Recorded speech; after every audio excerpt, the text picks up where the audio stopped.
The great chamber of the Galactic Council stretched for nearly a kilometer in every direction. Thousands of representatives from across known space gathered under the dome of transparent aluminum that showed the stars beyond. Here, the fate of civilizations was decided, trade agreements were signed, and wars were prevented before they could begin. Here, the united species of the galaxy came together to speak as one voice, and here, for the 51st time in 50 years, humanity's seat sat empty. Ambassador Cathara of the Vrix Empire stood at the central podium, her four arms gesturing with increasing frustration at the vacant chair that bore Earth's designation. Her scales shimmered with the red hue that her species displayed when angry. Around the chamber, representatives from dozens of species watched with varying degrees of interest and amusement. 51 summits, Cathara announced, her voice amplified across the vast space. 51 times, we have extended the hand of fellowship to the humans. 51 times they have ignored us. They refuse to sign the Collective Defense Treaty. They decline membership in the Trade Federation. They send no ambassadors, no representatives, nothing but automated messages of polite refusal. A murmur ran through the assembled delegates. The Quellan representative, his crystalline body chiming softly, raised a manipulator appendage. Perhaps they simply wish to remain neutral? Many species choose isolation. Cathara's laugh was harsh. Isolation? They were given the gift of faster-than-light travel by the Endari First Contact Team. They were shown the wonders of the galaxy. They were offered protection, trade, and friendship. And what do? They return to their single star system and hide like frightened children. The humans did thank us for the technology, the Endari delegate said quietly, her voice barely audible. The Endari were a peaceful species, thin and graceful. And they had been the ones to make first contact with Earth 50 years ago. They were grateful. Grateful? Cathara spat the word. They took your gift and then closed their borders. Our intelligence reports show minimal expansion. A few mining operations in their outer planets. Some basic orbital stations. They remain huddled on their homeworld like primitives, afraid of the dark. They have built nothing of significance. This was not entirely true. But Cathara did not know that. Nobody did. Far from the Galactic Council, in the cold darkness between Mars and Jupiter, something massive moved through space. It had no running lights. Its hull absorbed sensor sweeps, rather than reflecting them. To any casual scan, it appeared to be nothing more than another asteroid tumbling through the belt. But inside the object, lights blazed. Thousands of workers moved through corridors that stretched for kilometers. Manufacturing plants operated at full capacity, their fusion cores providing nearly unlimited power. Artificial gravity kept the workers comfortable as they assembled components that would have baffled any galactic engineer. Commander Sarah Okonkwo walked through one of the primary assembly bays, her magnetic boots clicking against the metal floor. Around her, the skeleton of something enormous was taking shape. The vessel dwarfed anything in the known galaxy, its frame alone larger than most species' capital ships. Status report, she said into her communicator. Hull plating is 63% complete, came the response. We're ahead of schedule. The primary weapon systems are installed and tested. The reactor cores are operating at optimal efficiency. She'll be ready for launch in 8 months. Good. Very good. Sarah allowed herself a small smile. What about the others? Construction Site Delta reports similar progress. Site Gamma is 3 months behind schedule but within acceptable parameters. Sites Epsilon through Zeta are all green. Sarah nodded. Sites. They called them sites, not shipyards, because shipyards showed up on sensors. These facilities had been built slowly, carefully, over decades, each one disguised as something harmless. Mining operations, research stations, debris fields. Humanity had learned the art of hiding in plain sight. Her communicator chimed with a priority message. Commander, you're needed in communications. We're receiving the council broadcast. Sarah made her way to the communications center. A room filled with screens, showing data from across the solar system and beyond. On the main display, Ambassador Cathara was still speaking. "The humans cannot be trusted to defend themselves," Cathara declared. "The harvester swarms grow stronger in the outer rim. Pirates raid shipping lanes. Without participation in the collective defense network, humanity is vulnerable. And when they fall, their system could become a staging ground for our enemies." "So what do you propose?" asked the Quellan representative. Cathara's scales shifted to a deeper red. "Protective integration. The Vrix Empire will extend its shield to the Sol system. We will establish defense stations. We will garrison forces on Earth and its colonies. We will protect them, whether they wish it or not." The chamber erupted in debate. Some species supported the measure. Others questioned whether forcing protection on an unwilling civilization was ethical. But eventually, as always, the vote came. The measure passed with a narrow majority. Cathara smiled, showing rows of sharp teeth. "It is decided then. The Vrix fleet will depart for Earth within the month. We will bring them into civilization, one way or another."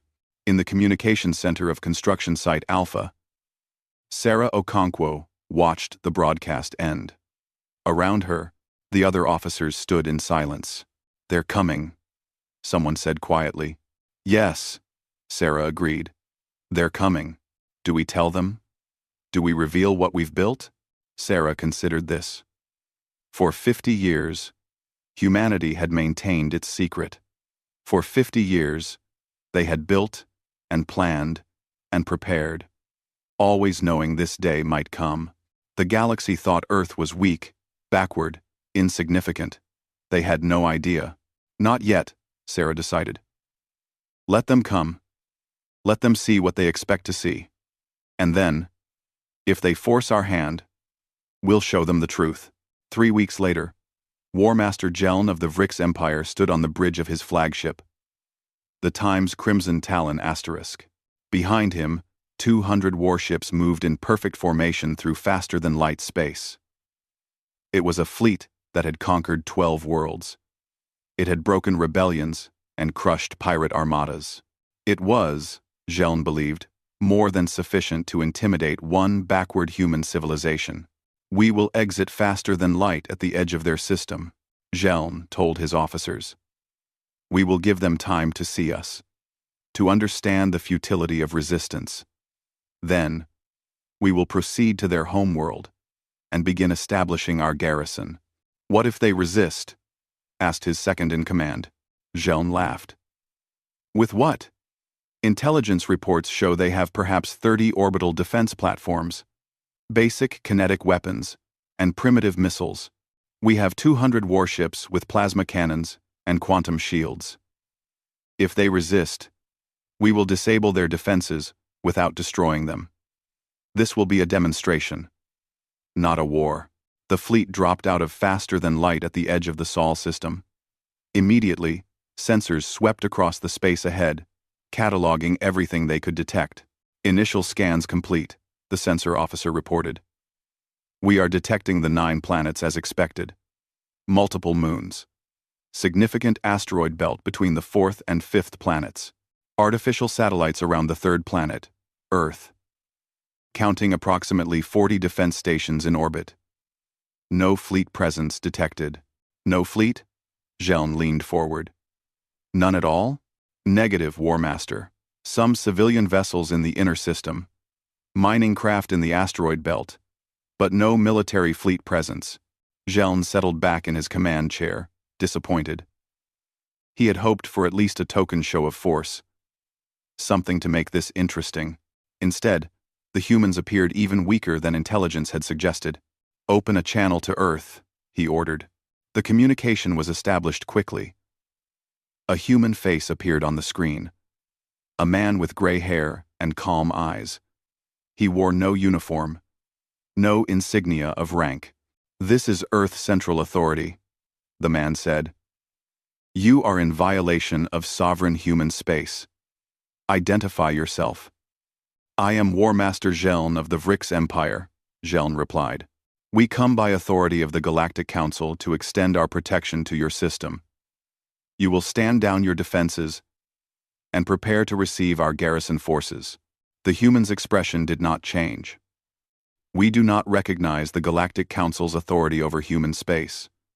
We did not request your protection. You have 24 hours to withdraw from this system. Geln barked a laugh. You dare to give me an ultimatum? Human, look at your sensors. We have 200 warships. You have orbital platforms with weapons that cannot penetrate our shields. You have no fleet. You have no chance. I am being generous by giving you any time at all. 24 hours, the human repeated. After that, we will consider your presence an act of war. The communication cut off. Geln stared at the blank screen in disbelief, then laughed again. His officers joined in. The audacity of these primitives was almost admirable. Change of plans, Geln announced. We move in 12 hours instead of 24. I want to teach these humans a lesson about respect.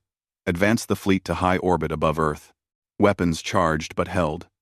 Let them see us close up and understand their mistake. The Vrix fleet moved forward, confident and powerful. They passed the outer planets without incident. They swept through the asteroid belt, barely glancing at the mining operations and research stations they detected. They approached Earth's moon. Weapons, glowing with barely contained power. Geln had expected panic. Desperate communications. Perhaps even a futile attack. Instead, there was only silence from Earth. This is strange, his second-in-command muttered. They should be responding. They are afraid, Geln decided. Good. Fear will make them compliant. So, the 12-hour deadline passed. Geln prepared to broadcast his final ultimatum, and then, everything changed. At first, it was subtle. A sensor reading that did not quite match. An energy signature that appeared where nothing should be. The sensor officer frowned at his displays, running diagnostics. War Master, I am detecting anomalies. What kind of anomalies? I am not certain. Stealth fields, perhaps? They are collapsing across the system. Multiple locations. Dozens of them. No. Hundreds. On the main display.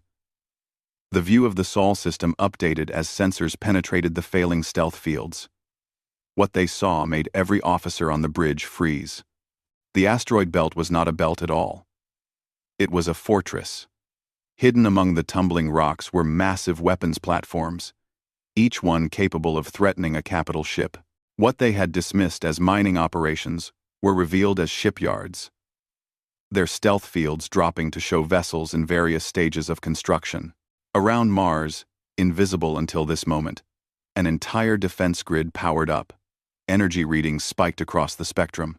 Near Jupiter, what they had logged as a research station unfolded like a flower, revealing itself as a monitoring complex the size of a small moon.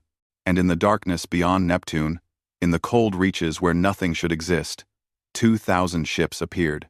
They had been there all along, hiding in the black, waiting. Now, their stealth fields dropped, and their engines lit up like stars being born. 2,000 vessels, each one larger and more heavily armed than anything in Geln's fleet. Impossible, Geln whispered. Where did they come from? How did we not detect them? The answer was simple but horrifying. Humanity had built them in secret, in hidden shipyards scattered across their system and beyond. They had built them slowly, carefully, over 50 years, and they had kept them hidden until this precise moment. A communication signal pinged. Geln accepted it with a shaking hand. The same human appeared on the screen. Still calm. Still expressionless. Your 12 hours are up, War Master Geln. We asked you to leave. You refused.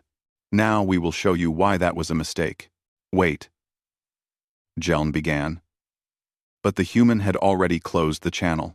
What happened next would be analyzed by military strategists for generations. The Vrix fleet was not destroyed. That would have been simple, almost merciful.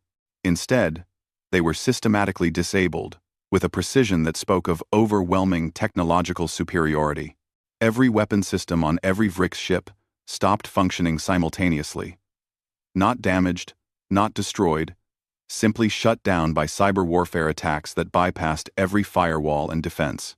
Engines lost power, locked into safe modes by intrusion programs that rewrote their operating systems faster than anyone could respond.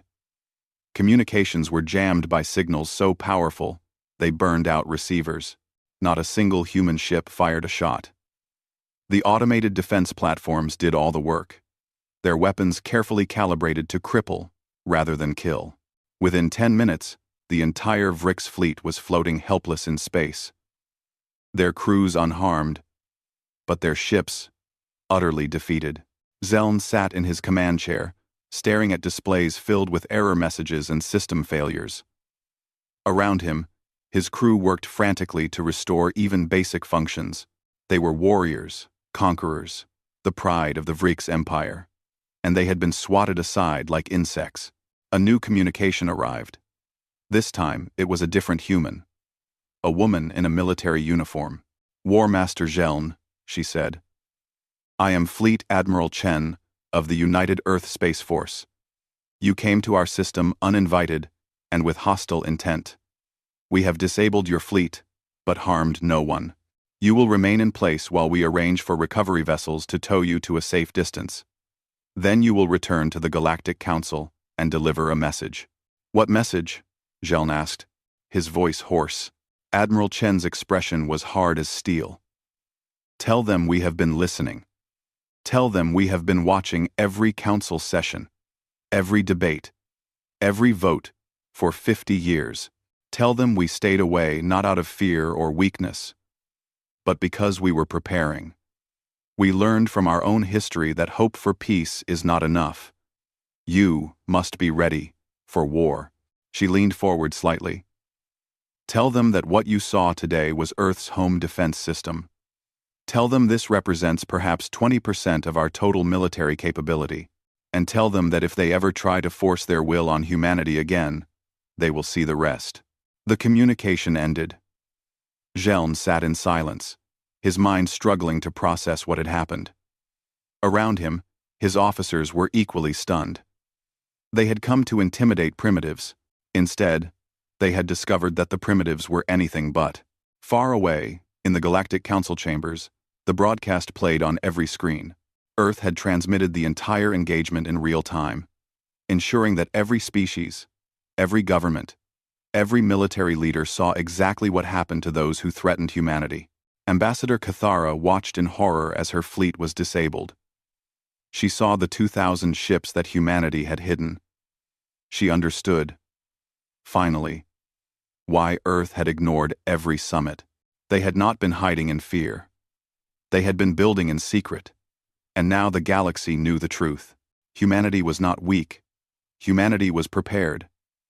And that, Cathara realized with growing dread, changed everything. The emergency session of the Galactic Council began 3 days after the Vrix fleet's humiliation. Every seat was filled. Every species that had voting rights sent their highest-ranking representatives. The chamber buzzed with nervous conversation, speculation, and in some cases, outright fear. Ambassador Cathara stood at her assigned position, her scales a dull gray that signified shame among her people. She had been the loudest voice, demanding action against Earth. Now her fleet floated in human space, disabled and helpless, waiting for human recovery vessels to tow them to safety. The War Master had sent his report. Cathara had read it 3 times, each reading making her stomach sink lower. The council chairman, a Vorthian whose species had mediated galactic disputes for 10,000 years, called the session to order. His face was grave. "We have all seen the transmission from Sol system," he began. "We have all read the reports. The question before us now is simple. What do we do about humanity? What can we do?" the Quellan representative asked, his crystalline body flickering with agitated colors. "They disabled 200 Vrix warships without firing a shot. They revealed a fleet of 2,000 vessels that we never detected. They have technology we do not understand. And they did all of this while we thought they were primitive isolationists. They lied to us, Cathara said bitterly. They deceived us. For 50 years. Did they? The Endari delegate stood, her voice quiet but clear. I have reviewed every communication Earth sent us. They never claimed to be weak. They never said they had no military. They simply declined our invitations and asked to be left alone. We were the ones who assumed. We were the ones who interpreted their silence as weakness. But the intelligence reports, another delegate protested. Our surveillance showed minimal expansion. Basic technology. How did we miss this? A new voice spoke from the entrance to the chamber. Because we wanted you to miss it. Every head turned. A human stood at the doorway, a woman in a simple gray suit. She was not particularly tall or imposing, but something about her presence commanded attention. She walked to the center of the chamber without waiting for permission. Her footsteps echoing in the sudden silence. I am Ambassador Sarah Chen, she announced. Earth has decided to accept your invitation to the Galactic Council. We apologize for being late. We were busy. Thank you for watching. End of quote.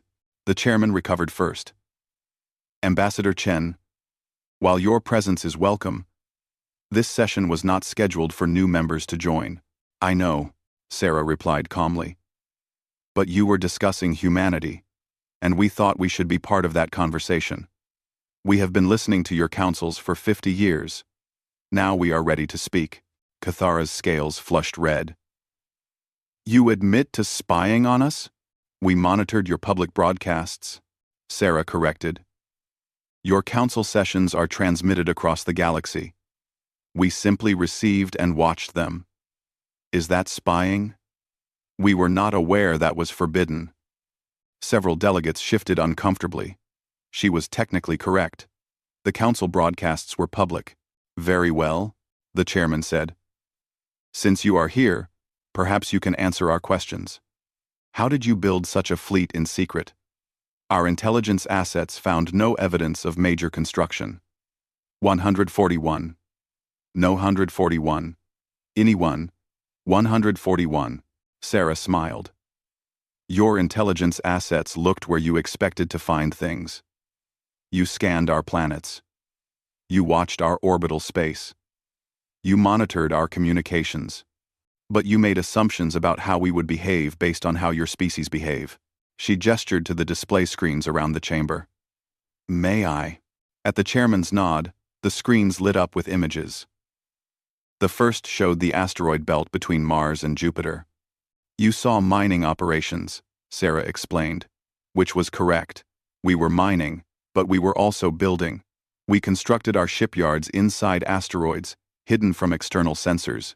We moved the construction materials through the belt, using ships disguised as mining vessels. It took longer than building in open space, but it was undetectable. The next image showed dark space beyond Neptune. You expected us to expand toward the galaxy, the way every other species does, Sarah continued. Instead, we expanded into the outer dark of our own system and beyond. We established construction facilities in interstellar space, in the void between stars. No orbital mechanics to give us away. No planets nearby for reference. Just darkness, and cold, and secrecy. But the energy signatures, the Quellan representative protested. Facilities that size should generate enormous heat and radiation. They do, Sarah agreed. But we developed better stealth technology. We contained our heat signatures. We used your own sensor networks to determine what you could and could not detect, then ensured we stayed below those thresholds. We learned how you look for things, and we avoided being seen. Cathara could not contain herself. This is an outrage. You built a military fleet in secret while pretending to be peaceful. We built a defensive fleet, Sarah corrected, her voice hardening. There is a difference. We never threatened anyone. We never invaded. anyone. We simply prepared to defend ourselves if needed. Which, I note, proved to be a wise decision when you sent your fleet to invade our system. We were offering protection. We did not ask for it. We did not want it. And when we said no, you decided to force it on us anyway. Sarah looked around the chamber. Let me make something very clear to this council. Earth is willing to participate in galactic society. We are willing to trade, share technology, and work together on common problems. But we will not be bullied. We will not be threatened, and we will not allow anyone to dictate terms to us. The chairman looked at her for a long moment. Your actions, while defensive, have disrupted the balance of power in this galaxy. The Vrix Empire has been the primary military force for centuries. Now suddenly there is a new power, one we know nothing about. Can you understand why that makes us nervous? I understand completely, Sarah said. And I sympathize. But consider this. We have had the capability to take aggressive action for years. We could have attacked your shipping. We could have seized systems. We could have done any number of hostile things. We did not. We remained in our space and built our defenses. Does that not demonstrate our peaceful intent? Or your patience, Cathara muttered. Perhaps you were waiting for the right moment. Sarah turned to face her directly. Ambassador Cathara, if we wanted to conquer, we would have started by now. We have 2,000 warships. You know about those because we let you see them. How many more do you think we have that we did not reveal? How many facilities remain hidden? You cannot know. And that uncertainty is why you should work with us, not against us. The chamber fell silent. Sarah had made her point clearly. Humanity had demonstrated overwhelming capability while showing restraint. They could be enemies or allies, and the choice belonged to the galaxy. The Undari delegate spoke up. What does Earth want? Why participate now? After 50 years of isolation, Sarah's expression softened slightly. We want what every species wants.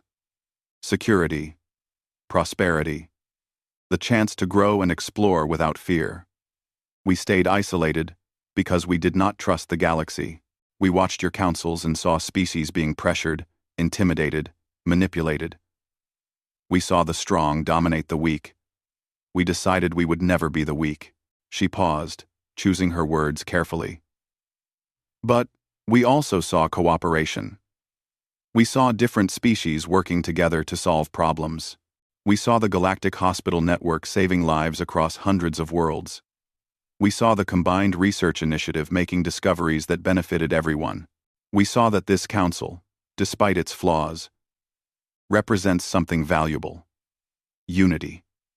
And we decided that once we were strong enough to protect ourselves, we would join that unity.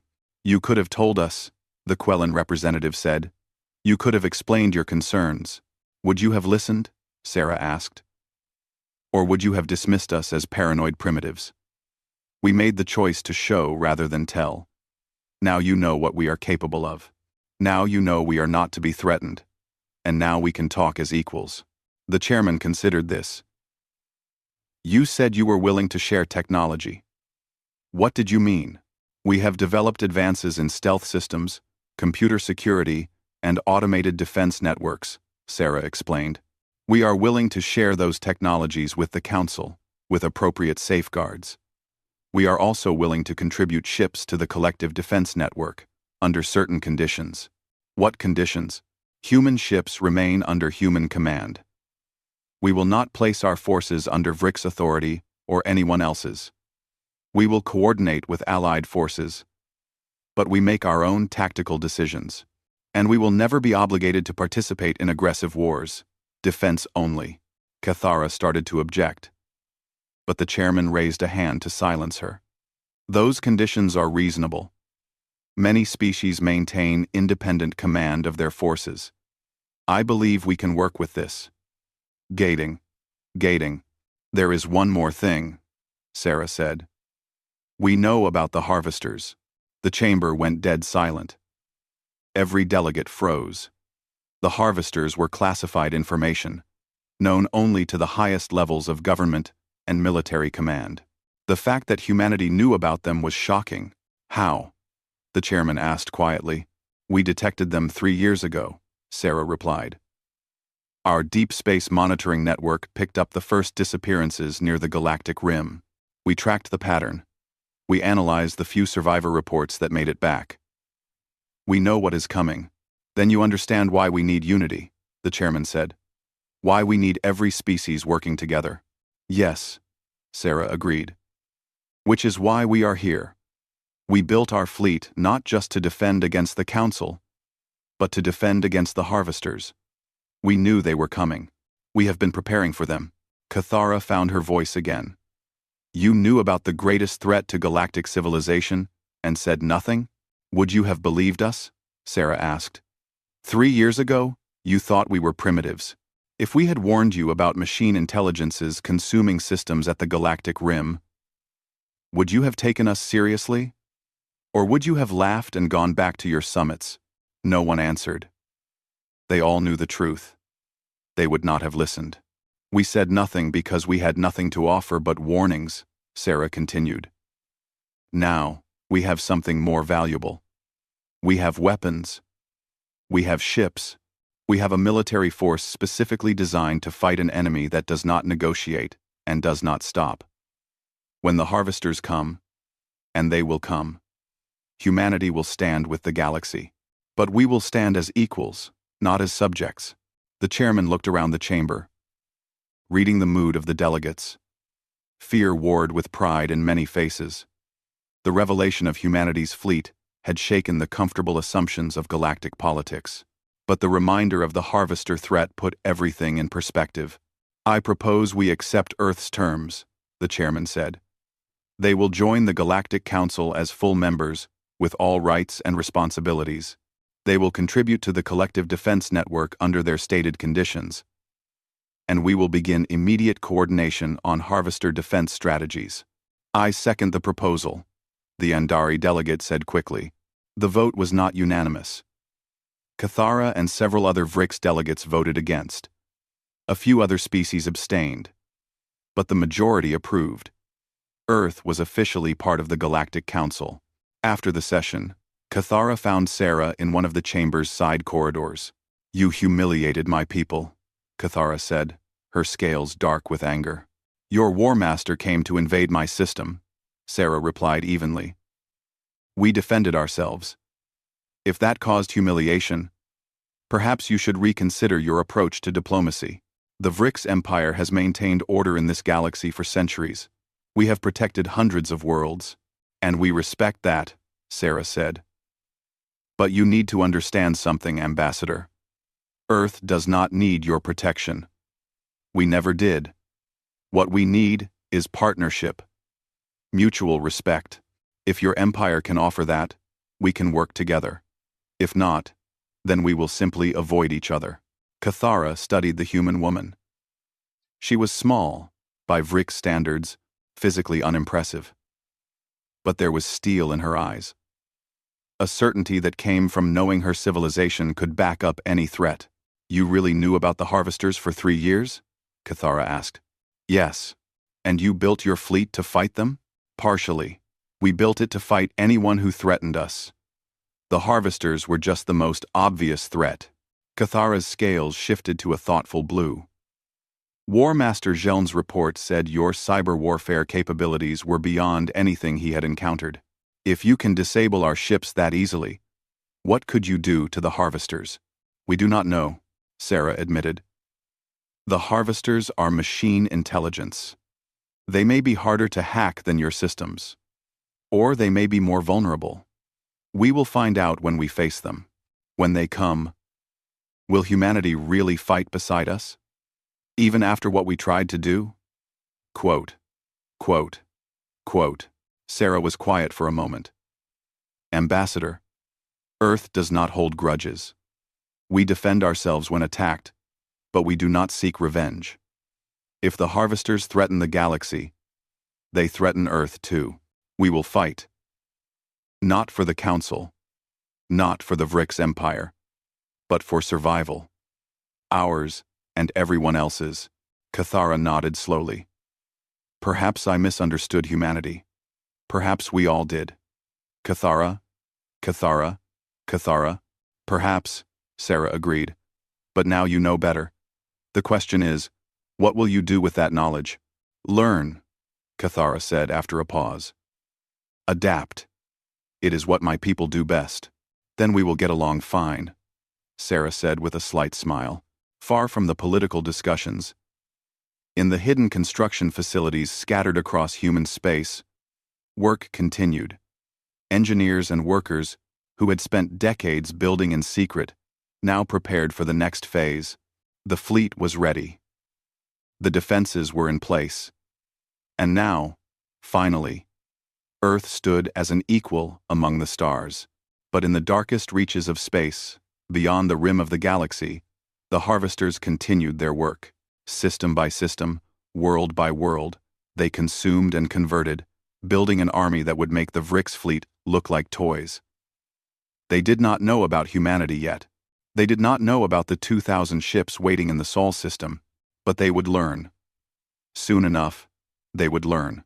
And on that day, the galaxy would discover whether humanity's 50 years of preparation had been enough. Whether the fleet built in secret could stand against an enemy that consumed entire civilizations. Whether the species that had hidden in the dark could fight in the light. Time would tell. But one thing was certain. Humanity would not face that day unprepared. They had ignored every summit, every invitation, every attempt at contact. They had used that time wisely. Now the galaxy would see the results. 3 months had passed since humanity joined the Galactic Council. 3 months of careful diplomacy, technology-sharing agreements, and mutual suspicion slowly giving way to cautious cooperation. Earth now maintained a permanent embassy on the Council station, staffed by diplomats who spoke a dozen galactic languages and understood the complex politics that governed thousands of worlds. Ambassador Sarah Chen stood in her office overlooking the Great Chamber, watching delegates from across the galaxy move through their daily routines. Some still gave her wary looks. Others had begun to treat her as they would any other ambassador. The Andari delegation had even invited her to dinner last week, an honor that signified acceptance. But Cathara remained distant. The Vrix Empire had not forgotten the humiliation of their fleet. They worked with humanity when necessary, but made no effort to hide their resentment. Sarah understood. Pride was a powerful force in any species. Her communicator chimed. Ambassador, you have a priority message from Earth Central Authority. Put it through. Admiral Chen's face appeared on the screen. She was Sarah's sister, though few people knew that. The Admiral looked tired, her eyes carrying the weight of information that had stolen her sleep. Sarah, we have a situation. You need to bring this to the Council immediately. What kind of situation? The harvesters. They are accelerating. Sarah felt her stomach drop. Show me. The Admiral transmitted data files, and Sarah's screen filled with star maps, trajectory calculations, and reports from the Deep Space Monitoring Network that Earth had quietly maintained beyond the galactic rim. What she saw made her blood run cold. 3 months ago, the harvesters were consuming approximately 1 system per month. Now they were taking 1 per week. The acceleration was exponential. At this rate, they would reach populated space within a year. Not the 5 years that previous projections had indicated. How many ships? Sarah asked. Conservative estimate? 15,000. And growing. They are using the matter from destroyed worlds to build more of themselves. We estimate they are adding 200 vessels per week to their forces. Does the Council know? Not yet. Their intelligence is slower than ours. They will figure it out in another week or 2. But you need to tell them now. They need time to prepare. Sarah nodded. I will call an emergency session. Admiral, what are our chances? Her sister was silent for a long moment. Unknown. We built our fleet to face a threat. Now we get to find out if we built enough. Quote, the emergency session of the Galactic Council began 2 hours later. Sarah had provided enough preliminary data to ensure every major species sent their top military commanders in addition to their ambassadors. The chamber was packed. The chairman called the session to order. Ambassador Chen has requested this emergency meeting. She has information regarding the harvester threat. Ambassador, please proceed. Sarah stepped to the central podium. Behind her, the main display lit up with the data Earth had gathered. 3 months ago, I told this council that we knew about the harvesters, Sarah began. What I did not tell you was the extent of our monitoring network. Earth maintains sensor arrays in deep space, beyond the rim, specifically to track the harvester advance. What we have discovered is deeply concerning. The display showed the accelerating pattern of system losses. Gasps and murmurs ran through the chamber. The harvesters are not moving at a steady pace, Sarah continued. They are accelerating. Each system they consume provides materials for more ships. Each new ship allows them to attack more targets. This is exponential growth. At current rates, they will reach the first populated systems in 12 months. That is impossible, Cathara said, standing. Our projections showed 5 years. Your projections were based on outdated data, Sarah replied. We have better sensors and closer monitoring positions. Our data is current as of yesterday. The harvesters will be here in 1 year. Chaos erupted in the chamber. Delegates shouted questions, demanded verification, and argued among themselves. The chairman had to restore order 3 times before the noise subsided. How many harvester vessels? Asked the Vrix military commander, a scarred veteran named General Krell. 15,000 as of last week, adding approximately 200 per week. By the time they reach us, we estimate 25 to 30,000. The number hung in the air like a death sentence. The entire Galactic defense fleet numbered 8,000 ships. Even with Earth's 2,000, they would be outnumbered 3 to 1. What do we know about their capabilities? The Quellan representative asked, his crystalline body flickering with nervous energy. Sarah brought up new data, limited information from survivors. The harvesters use directed energy weapons, possibly plasma-based. Their ships are heavily armored and appear to have some kind of regenerative hull plating. They do not communicate. They do not negotiate. They simply arrive, destroy everything, and harvest the debris. Have we attempted contact? The Andari delegate asked. Multiple species have tried. No response. The harvesters treat all organic life as resources to be processed. There is no indication they are capable of or interested in communication. General Krell stood. Then we must prepare for total war. Every species must contribute their maximum military capacity. We need to triple the size of the defense fleet. That will take years, someone objected. We have 12 months. Then we work faster, Krell snapped. We convert civilian shipyards. We draft personnel. We do whatever is necessary. There is another option, Sarah said quietly. The chamber fell silent. Earth has additional forces that we did not reveal during our demonstration 3 months ago. Every eye turned to her. Cathara's scales flushed deep red. You said you showed us your capabilities. I said we showed you Earth's home defense system. Sarah corrected. We did. What we did not show you was our deep space fleet. The display changed to show new star maps. Locations marked across the void beyond the galactic rim. In the darkness between spiral arms. In places no other species had thought to look. For 40 years, humanity has been expanding into deep space, Sarah explained. Not toward the galaxy, but into the void. We established hidden facilities in interstellar space. We built ships in the darkness where no one would look. We did this because we knew that our system alone would not be enough. If something came from the void, we needed to meet it in the void. How many ships? The chairman asked, his voice barely above a whisper.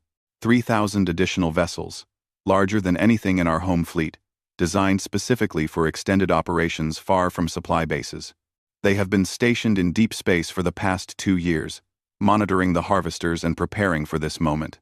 The chamber erupted again. 5,000 human ships. Combined with the Galactic fleet, they would have 13,000 vessels. Still outnumbered, but no longer hopelessly so. Cathara was on her feet. "This is outrageous. You lied to us again." "We withheld information," Sarah corrected calmly. "Just as you withhold information about your military capabilities. Just as every species maintains classified military assets. But now, the time for secrets is over. The harvesters are coming. We need every ship, every weapon, every advantage we can find." General Krell studied Sarah with new respect. "These deep space vessels, are they combat ready?" "Yes. Fully crewed, fully armed, and positioned along the harvester approach vector. They can begin defensive operations immediately." "What do you need from us?" the chairman asked. "Coordination," Sarah replied. "Our ships are powerful, but they work best as part of a larger force.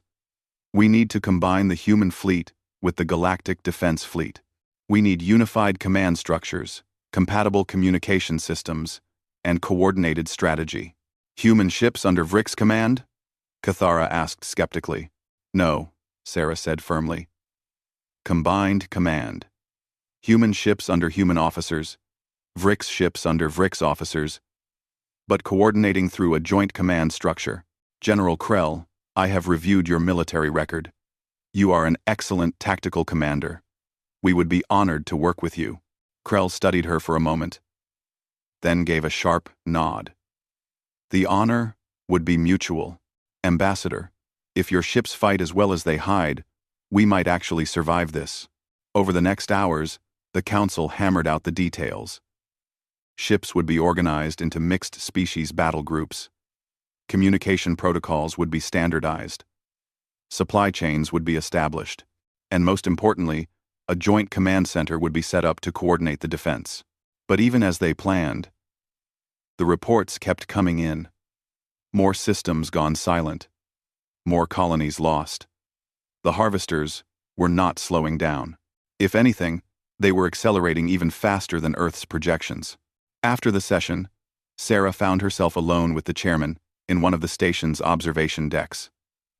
The old Vorthian stared out at the stars, his expression troubled. "We have faced threats before," he said quietly. "Pirates, rogue nations, even the occasional species that tried to conquer their neighbors. But this is different." "Yes," Sarah agreed. "This is an extinction event. If the harvesters win, they will not enslave us or occupy our worlds. They will erase us completely. Your species prepared for this. You knew it was coming. We prepared for the possibility. Our history taught us that the universe is not safe, that terrible things can emerge from the darkness. We decided never to be unprepared again." The chairman turned to look at her. "There is something I do not understand. You built all these ships, all these defenses, over decades. You spent enormous resources, and you did it based on nothing more than historical fear? You had no evidence that something like the harvesters existed." Sarah was quiet for a moment. "That is not entirely true. When the Endari made first contact with Earth, they shared their knowledge of the galaxy.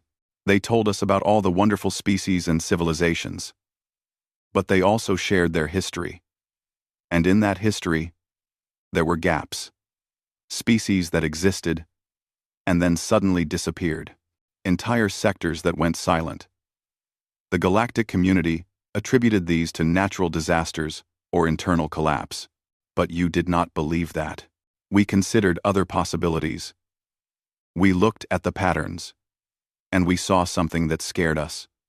The disappearances happened in waves, separated by centuries, as if something would emerge, consume what it found, and then retreat back into the darkness to sleep or rebuild. We realized that another wave might be coming. We decided to be ready. You were right. I wish we had been wrong, Sarah said softly. I wish the galaxy was as safe as everyone believed. But it is not. The harvesters are real. And now, we must face them. The chairman nodded slowly. I am glad your species joined us, Ambassador Chen. Even if it took 50 years. We joined at exactly the right time, Sarah replied. If we had joined earlier, you would have pressured us to integrate our military, to place our ships under Galactic command, to share our technologies before we were ready. We needed to be strong first. Strong enough to stand as equals. Strong enough to say no when necessary, and yes when it mattered. And now it matters. Yes. Now it matters more than anything.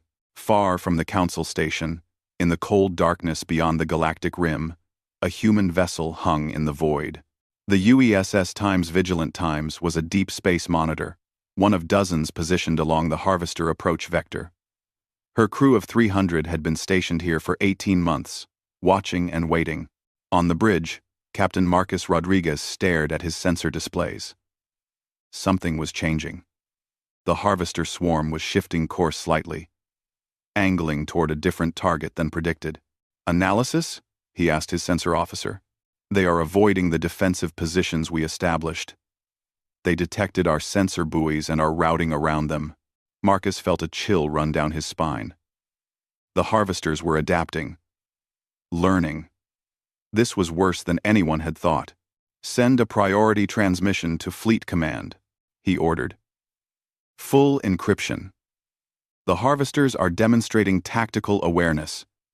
They are not mindless machines. They are learning from contact with our systems. As the transmission was sent, Marcus looked out at the stars.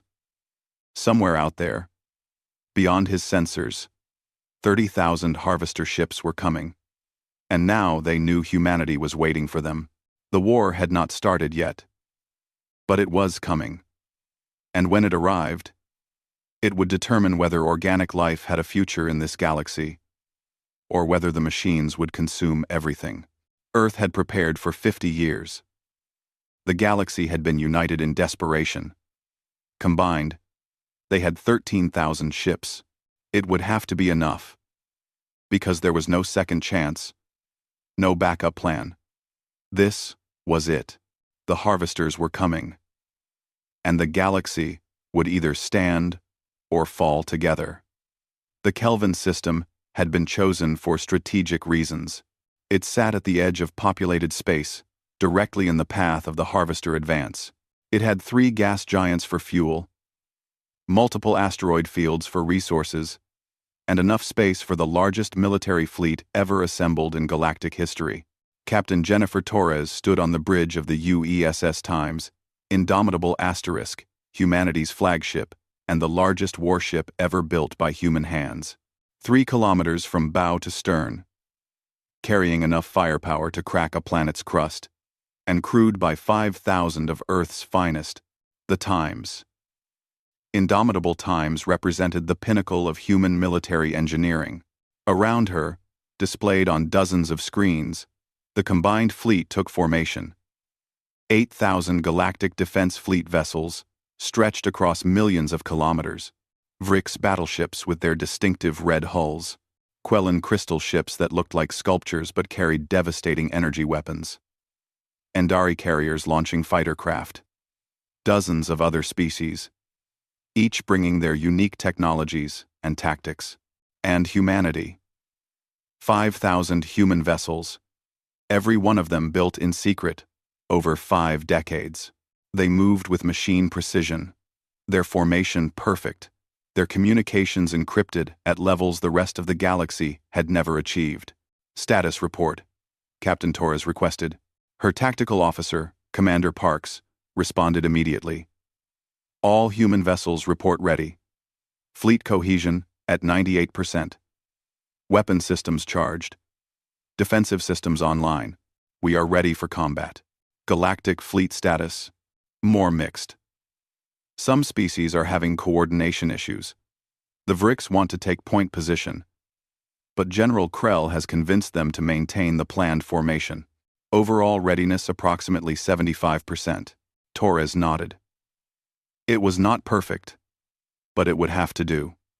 The harvesters were not going to wait for everyone to be completely ready. On the main display, a countdown timer showed 12 hours until the harvester fleet entered sensor range.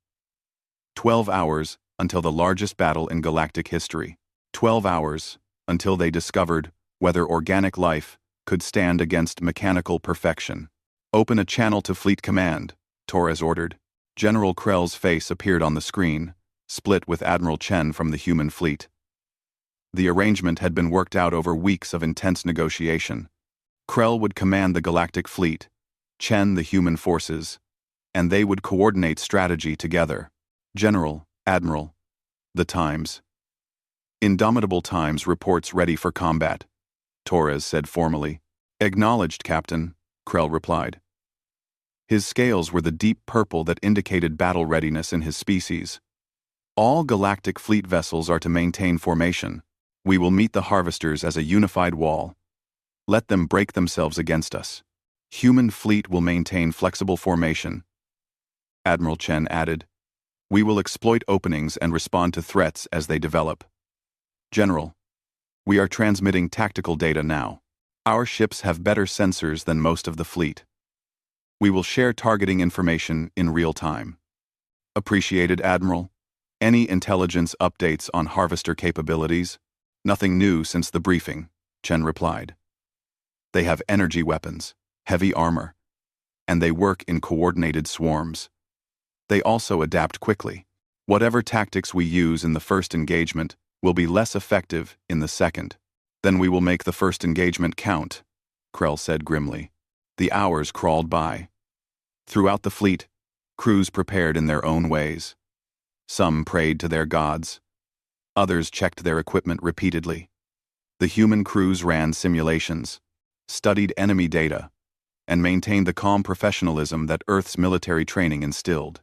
Captain Torres walked through the Times' indomitable asterisk, speaking with her crew. In the weapons bays, engineers made final adjustments to the massive railguns that could fire projectiles at significant fractions of light speed.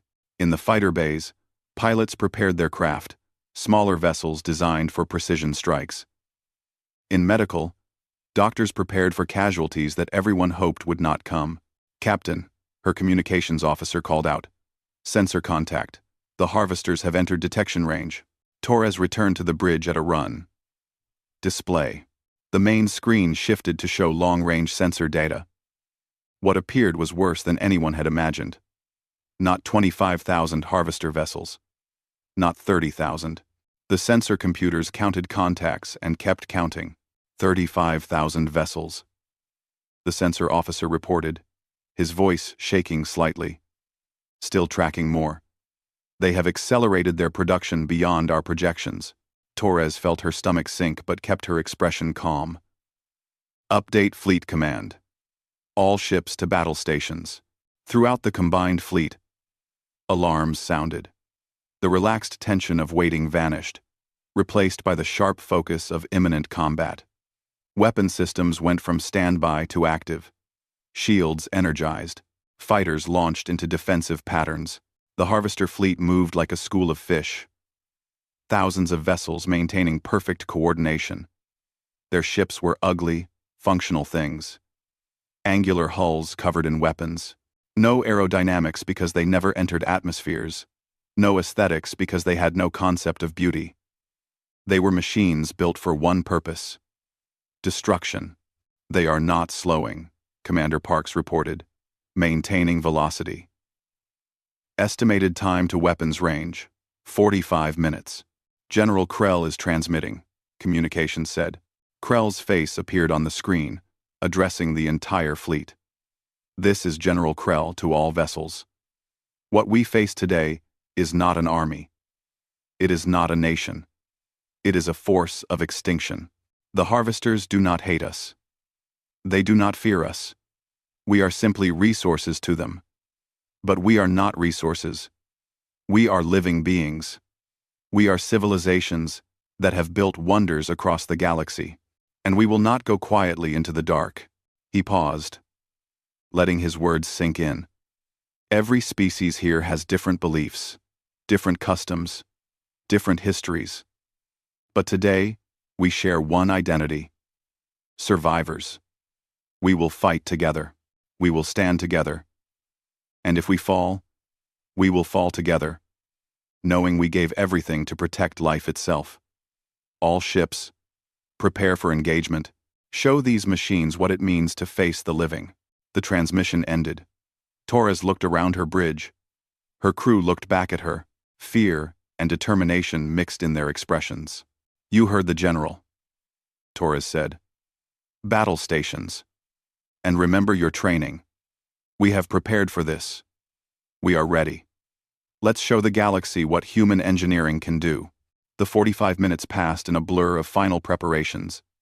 And then the harvesters entered weapons range. They opened fire first. 35,000 ships unleashed their weapons simultaneously. Energy beams crossed the void at light speed. The combined fleet's shields flared brilliant colors as they absorbed the impacts. Shields holding at 70%. Tactical reported. Damage to sections 12 through 18. Hull breaches on the Times, Vigilant Times, and Times Defiance **. Return fire, Torres ordered. Target their lead elements. Fire at will. The Times Indomitable's Times main weapons spoke. 8 railguns launched projectiles that crossed the distance in seconds. Moving so fast, they were invisible to the naked eye. They struck harvester vessels with devastating force. Hulls buckled, ships shattered. But for every harvester destroyed, 10 more took its place. Around the Times Indomitable **, the battle became chaos. The Galactic fleet fought in traditional lines, ships supporting each other, creating overlapping fields of fire. It was effective, but slow. The harvesters swarmed around the formation, looking for weaknesses. Then the human fleet showed what made them different. All human vessels. This is Admiral Chen. Execute pattern Delta 7. Go. The human ships broke formation. To observers from other species, it looked like panic. Like the humans were fleeing.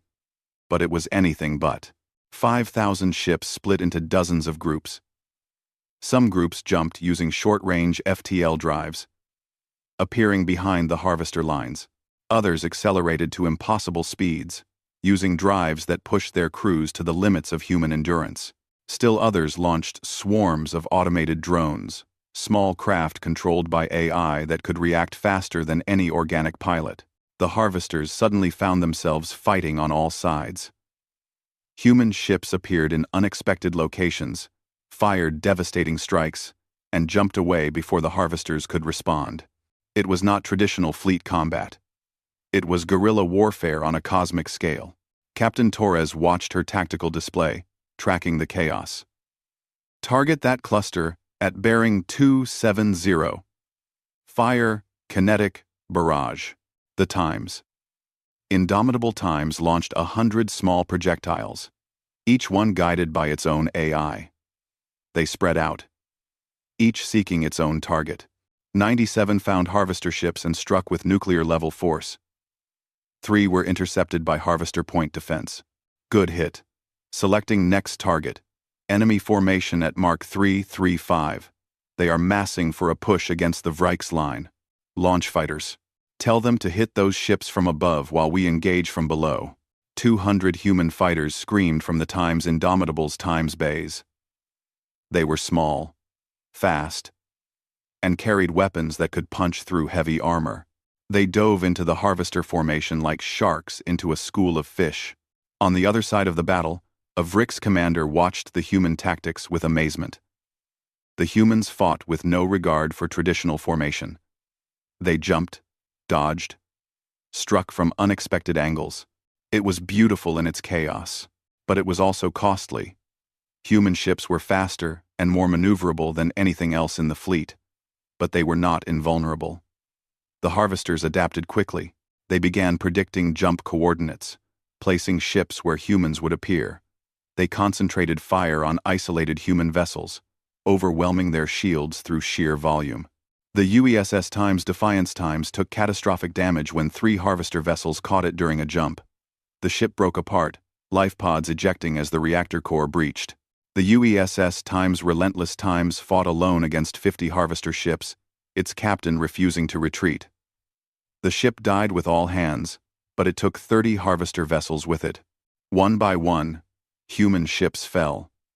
But they fell fighting, and they took the enemy with them. On the Times Indomitable's Times Bridge, Torres tracked the casualties. 50 human ships destroyed, 80 damaged. But the harvesters had lost over 3,000 vessels. The exchange ratio was favorable, but numbers were not on the combined fleet's side. Admiral Chen is transmitting, communications reported. Admiral Chen's face appeared, and Torres could see the strain in her sister's eyes. They had lost friends today. Colleagues. People they had trained with. And fought beside. All human vessels, this is Chen. The harvesters are adapting to our tactics. They are learning our jump patterns. We need to change strategy. Execute pattern, Omega. I repeat, pattern, Omega. Torres felt her blood run cold. Pattern Omega was the desperate option. The one they used when nothing else worked. Tactical, prepare for Omega execution. Weapons, charge all forward batteries. Engineering, prepare for emergency power transfer. Pattern Omega was simple in concept but brutal in execution. The human fleet would form a spearhead and drive straight into the heart of the harvester swarm. No dodging, no jumping, just raw power and speed, punching through the enemy line and destroying everything in the path. It would work, but the casualties would be enormous. All human vessels forming up. Tactical reported. Fleet cohesion at 80% and rising. 5,000 human ships pulled together, forming a wedge with the largest vessels at the point. The Times, Indomitable Times, took the lead position, her massive bulk serving as the tip of the spear. All ships, this is Chen. We are going to show these machines what happens when you threaten organic life. Full power to engines. Maximum firepower. No holding back. Drive through them. For Earth. For the galaxy. For every living being that ever existed. The human spearhead accelerated. 5,000 ships moving as one, building to speeds that made even their own crews uncomfortable. And then, they hit the harvester line. The Times. Indomitable Times fired every weapon simultaneously. Railguns, particle beams, missiles, drones, everything. The ship's entire front section glowed white-hot from the energy discharge. Harvester ships died by the dozens, simply erased from existence by the overwhelming firepower. Behind the Times, Indomitable Asterisk, 4,999 other human ships did the same. They poured fire into the harvester formation, burning a hole through their lines, and the harvesters fought back. They concentrated all their firepower on the human spear, trying to blunt it before it could break through. Ships died. The UESS Times, Courageous Times, took a hit that vaporized her entire forward section. The UESS Times Dauntless Times lost power and drifted into the harvester formation. Her crew fighting hand-to-hand with boarding machines until the ship's reactor was overloaded in a final act of defiance. But the spear kept driving forward. Through the harvester formation. Through their coordination networks. Through their command ships. And then they were through. 5,000 human ships had entered the harvester formation. 3,200 emerged on the other side. Nearly 2,000 human vessels destroyed in a single massive charge. But they had accomplished their goal. The harvester formation was broken, their coordination disrupted, and in that moment of chaos, the Galactic fleet struck. 8,000 ships surged forward, hitting the confused harvesters with everything they had. Now, it was the machine's turn to die in massive numbers. The battle raged for another 6 hours. By the end, the space around Kelvin's system was filled with debris. Harvester wrecks drifted among the remains of ships from a dozen species. The beautiful formations of the fleet's beginning had dissolved into scattered groups fighting smaller engagements. But finally, impossibly, the harvesters retreated. Not destroyed, but damaged enough that their calculations showed continued engagement would result in their elimination. They jumped away, back toward the rim, scattering across dozens of different vectors. On the Times Indomitable's Times Bridge, Captain Torres slumped in her command chair. Around her, her crew did the same. They had won. At terrible cost, they had won. Casualty report, Torres said quietly. Commander Parks pulled up the data, and his voice shook as he read it. Combined fleet losses. 2,000 vessels. Human fleet. 1,800 lost. Another 600 damaged. Galactic fleet. 200 destroyed. 400 damaged. Torres closed her eyes. Nearly 40% of the human fleet was gone. Tens of thousands dead. But they had destroyed over 8,000 harvester vessels. The machines had retreated for the first time in recorded history. Open fleet-wide channel, Torres ordered. Her face appeared on screens throughout the surviving ships. She saw exhausted crews, damaged bridges, and in some cases, emergency lighting, because main power was offline. This is Captain Torres of the Times, Indomitable Asterisk. We have won today. We have shown the harvesters that organic life will not go quietly. We have proven that courage and determination can stand against mechanical efficiency. But we have also paid a terrible price. We have lost friends, colleagues, and comrades. We will honor them. We will remember them. And we will ensure their sacrifice was not in vain. She paused. The harvesters will return. They will adapt. They will come back stronger. But so will we. Today, we learned to fight together. Today we proved that unity is our strength. And when they come back, we will be ready. Rest now. Repair your ships. Mourn your dead. But know that we will stand together again. Because that is what the living do. We survive. We endure. We fight. The transmission ended. Torres looked at her crew. Good work, everyone. Begin recovery operations. Let's bring our people home. As the combined fleet began the long process of recovering survivors, collecting the dead, and repairing damaged vessels, one thing was clear. The war had truly begun. This was just the first battle. The harvesters would return, adapted and reinforced. But humanity had shown the galaxy what they were capable of. And the galaxy had seen that the quiet species that hid for 50 years had been preparing not for conquest, but for this moment. The moment when everything was on the line. When survival itself was in question. When only the strongest and most determined would prevail. Humanity had answered that call. And they would answer it again. When the time came. 2 years. 24 months. 730 days. That was how long the war against the harvesters had lasted when Admiral Rachel Chen stood in the command center on Council Station, staring at tactical displays that showed a galaxy under siege. Red markers indicated harvester presence. Blue showed Allied forces. And too many sectors showed no color at all, because there was nothing left to defend. The first battle at Kelvin had been decisive. The second battle, 4 months later, had been harder. The harvesters had adapted, learned from their defeat, and returned with new tactics. The third battle had been a near disaster, saved only by a desperate Endari sacrifice play that allowed the fleet to retreat. After that, there were no more major battles. The war had become something worse. A grinding campaign of attrition. The harvesters attacked dozens of systems simultaneously, forcing the combined fleet to split into smaller groups. Supply lines were stretched, resources depleted, and the casualties never stopped mounting. Admiral Chen looked exhausted. Her hair had gone completely gray.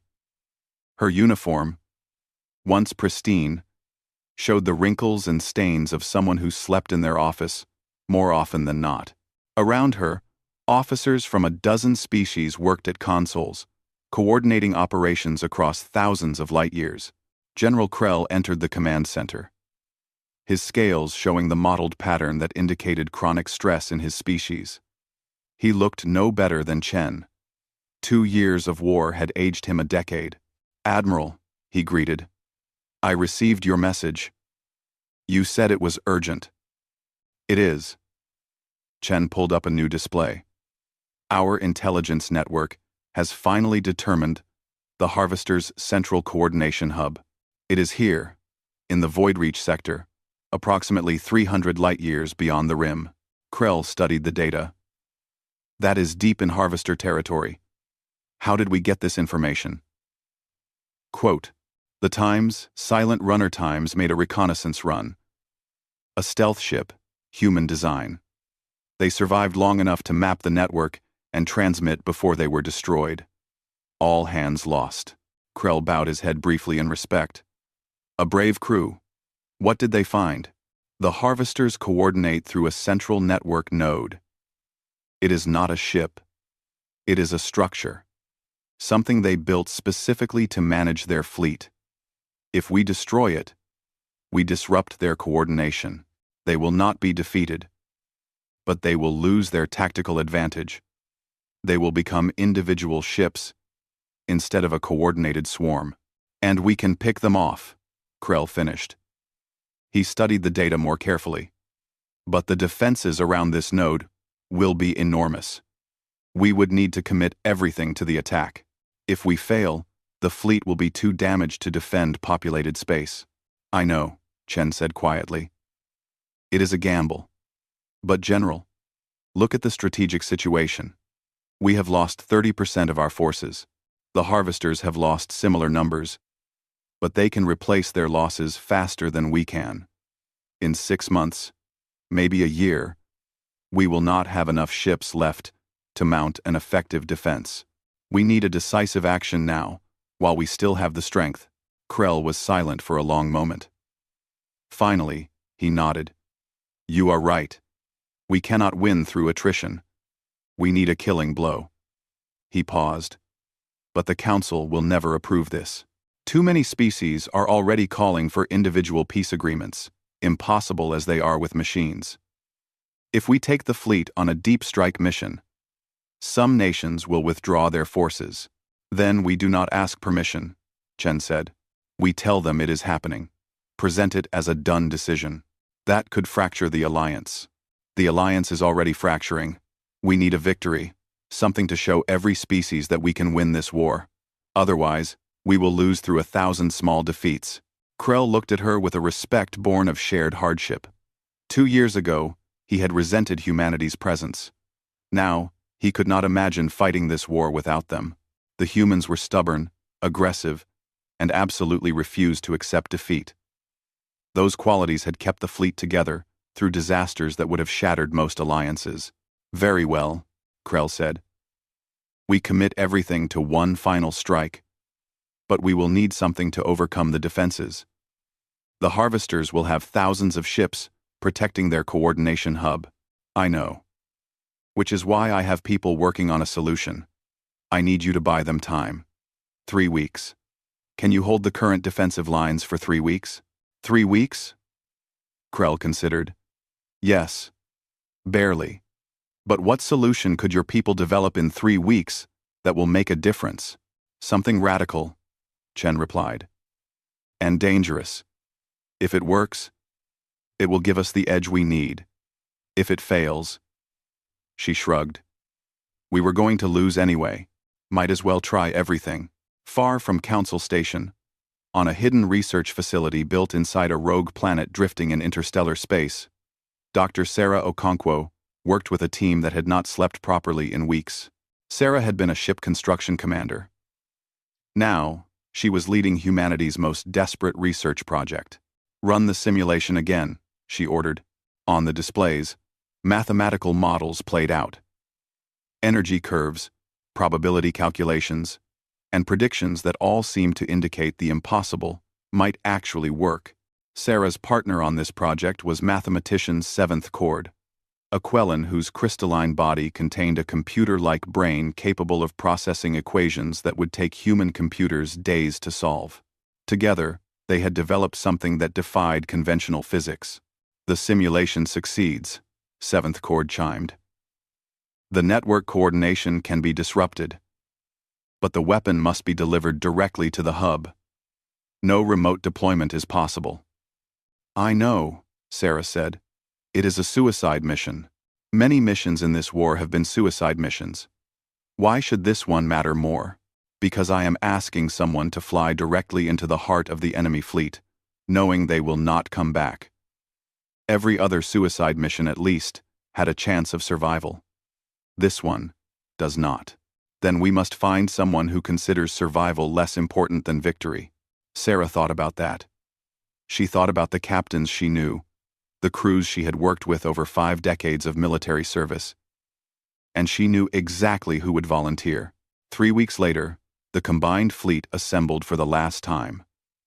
11,000 ships. Everything that remained combat-capable from both human and galactic forces.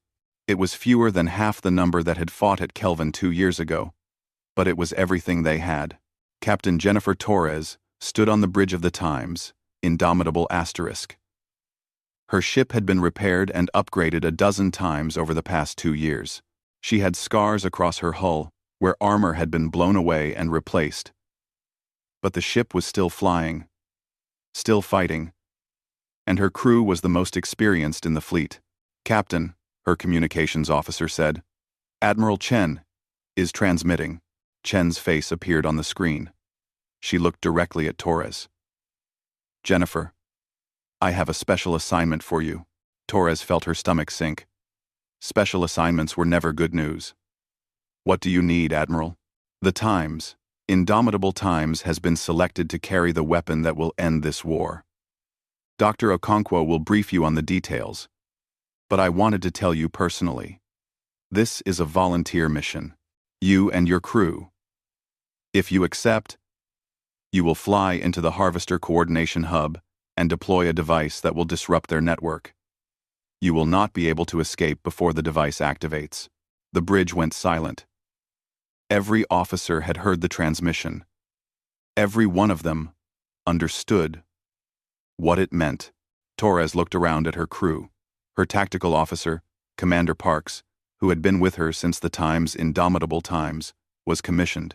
Her engineer, Lieutenant Ramos, who could keep the ship running with spare parts and sheer determination. Her communications officer, who had talked them out of 3 ambushes by intercepting enemy signals. Admiral, Torres said carefully, my crew and I have fought this war from the beginning. We have seen friends die. We have seen whole species brought to the edge of extinction. If there is a way to end it, we will take it. All of us. Captain, you should discuss this with your crew first. No need, Admiral, Commander Parks said, stepping forward. We are already decided. The Times, Indomitable Times, will make the run. One by one, every officer on the bridge nodded agreement. Chen watched them, and Torres saw tears in the Admiral's eyes. You are the finest crew I have ever known, Chen said quietly. Humanity is honored to have you. The galaxy is honored to have you. Dr. Okonkwo will transfer the weapon and briefing data. You have 72 hours to prepare. Make peace with whatever you need to make peace with. Say your goodbyes, and then we will win this war. Makar. The transmission ended. Torres looked at her crew. You heard the Admiral. We have 3 days. Use them well. Dismissed. The crew dispersed, each person dealing with the news in their own way. Some wrote letters to families. Others simply continued their duties, finding comfort in routine. A few gathered in the ship's chapel, praying to whatever gods they believed in. Torres herself went to her quarters and recorded a message for her family on Earth. She told them she loved them. She told them she was proud to serve. She told them the war would soon be over. One way or another, the 3 days passed too quickly. The weapon was loaded into the Times. Indomitable's Times hold. A complex device that Dr. Okonkwo explained would create a resonance cascade in the Harvester network, effectively burning out their coordination systems. It was elegant, brilliant, and required proximity to work. Very close proximity. The combined fleet jumped into the Void Reach sector in a single, massive wave. 11,000 ships appearing simultaneously. Weapons hot, ready for the final engagement. The Harvesters were waiting. 20,000 ships surrounded the coordination hub, a massive structure that looked like a geometric nightmare. All angles and surfaces that hurt to look at too long. All ships, this is General Krell. Execute battle plan. Create a corridor for the times. Indomitable asterisk. Everything we have. Hold nothing back. The combined fleet surged forward. They had learned much in 2 years of war. They fought with coordinated precision. Human ships and galactic vessels working together as they never had before. Vrix battleships provided heavy fire support. Quellan ships targeted enemy power systems. Endari fighters swarmed around larger vessels, providing cover, and slowly, painfully, they began to push through. The Times, indomitable Times, followed in the wake of the fleet, her massive bulk protected by dozens of smaller vessels. Torres watched the tactical display, seeing ships die to buy her a few more seconds of survival.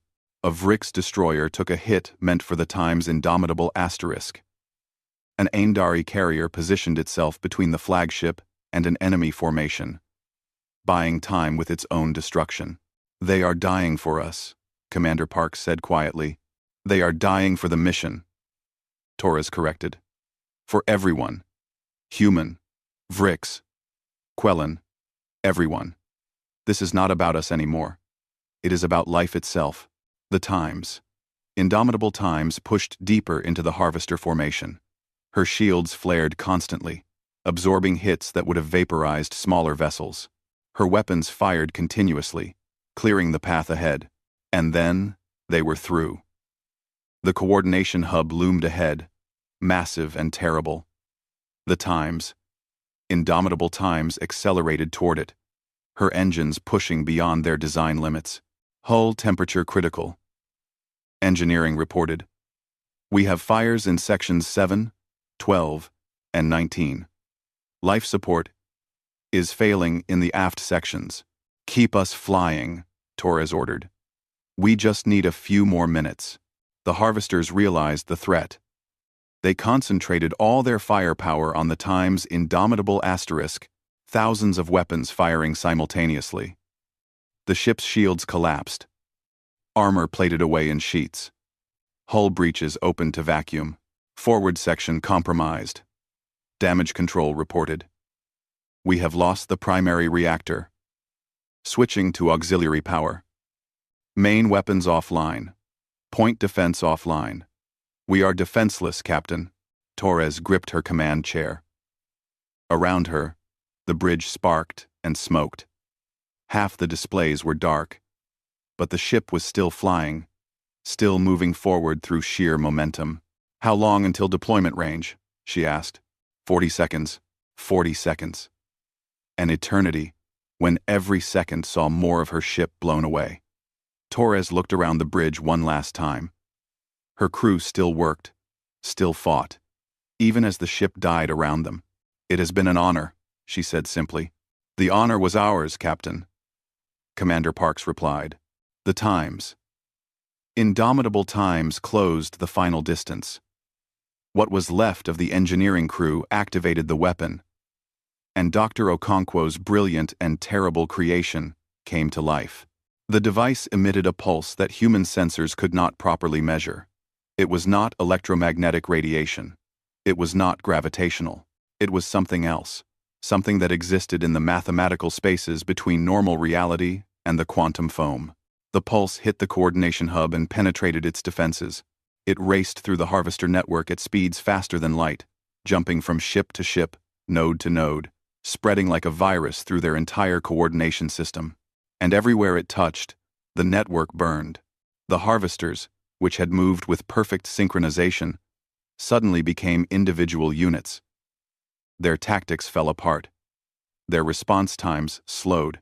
They were no longer a unified swarm but 20,000 confused ships. The times, indomitable times, exploded. In the same moment, the pulse fired.